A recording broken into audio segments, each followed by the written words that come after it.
Günümüzdə baş verənlər saxta erməni soyqırımının 110-cu il dönümü və bir çox Avropa ölkələrinin Ermənistanın yanında olmaları təbii ki, ağırdır.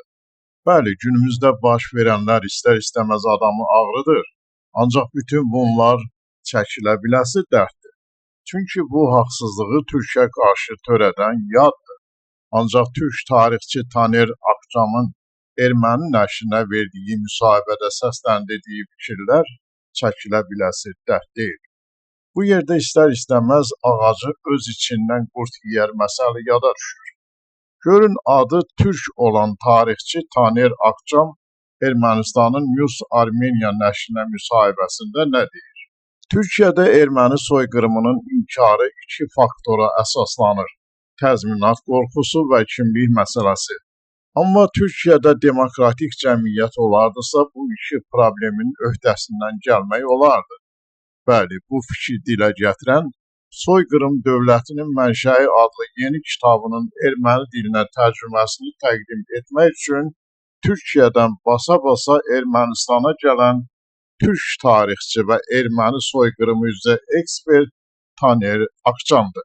Hansı ki, Taner cəmi iki cümlə ilə Türkiyənin dövlət maraqlarının üstündən çalım-çarpaz xətt çəkdi və düşmənin belə vura bilmədiyi yaranı Türkiyəyə vurdu.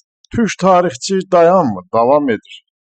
Türkiyənin erməni soyqırımının inkar etməsi səbəblərindən biri də tanınmanın nəticələrinin qeyri-müəyyənliyidir. Əgər tarixi səhvinizi etiraf edirsinizsə, o zaman onu bir təhər düzəltmək lazım gəlir. Əksər türklərin də buna şübhələri var. Uzun illərdir ki, xüsusən də Türkiyə tarixində dönüş nöqtəsi olan Hrant Dink'in öldürülməsindən sonra keçmişdə baş verənlərdə nəyinsə yanlış olduğuna dair geniş fikirlər yarandı. Taner Akçam mənsub olduğu ölkənin qəlbində dərin yaralar aça-aça sözünə davam edir. Bəs biz erməni soyqırımını tanısaq bundan sonra nə olacaq? Təzminat çox ciddi məsələdir və Türkiyə hökumətinin qorxduğu da məhz budur. İkincisi isə milli kimlik məsələsidir. Hər bir xalq öz qurucuları ilə fəxr edir və əgər biz erməni soyqırımını bir fakt kimi qəbul etsək, hansı ki etiraf etməliyik ki, bizim qurucu atalarımızın əhəmiyyətli bir hissəsi ya bilavasitə bu soyqırımda iştirak edib, ya da bu soyqırımdan varlanıb. Bu çətinliklərin də öhdəsindən gəlmək olar və bunun nümunələri də var. Bu yerdə insanın az qala qanı donur.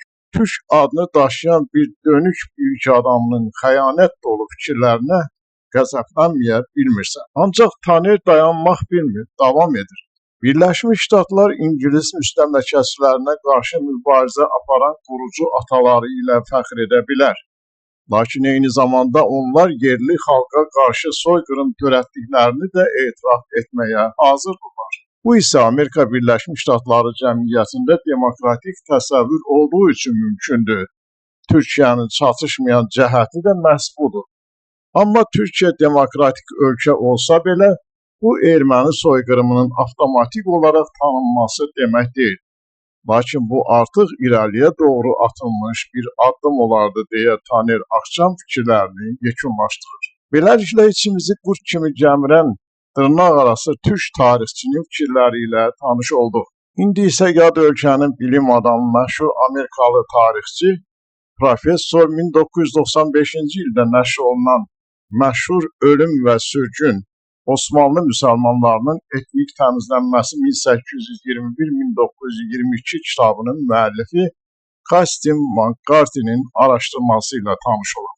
Amerikalı tarixçi bir məqamı xüsusi olaraq qeyd edir ki, 1915-ci il hadisələri məhz Türkiyəyə təzyiq göstərmək üçün istifadə olunub və olunur.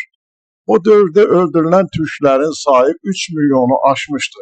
Lakin öldürülən ermənilərin sayı isə 600 mindən çox deyildi deyə professor qeyd edir. McCarthy deyir ki, problem yalnız bir tərəfin itkilərinin nəzərə alınmasıdır.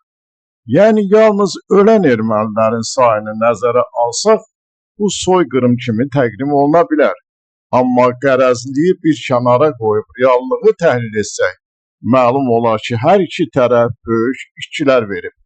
Tarixçi eyni zamanda Birinci Dünya Müharibəsi illərində ermənilərin Cənubi Qafqaza Osmanlı dövlətinin təzyiqi ilə deyil, öz istəkləri ilə köçdüyünü vurğulayıb. Ermənilər qorxusundan Cənubi Qafqaza qaçdılar.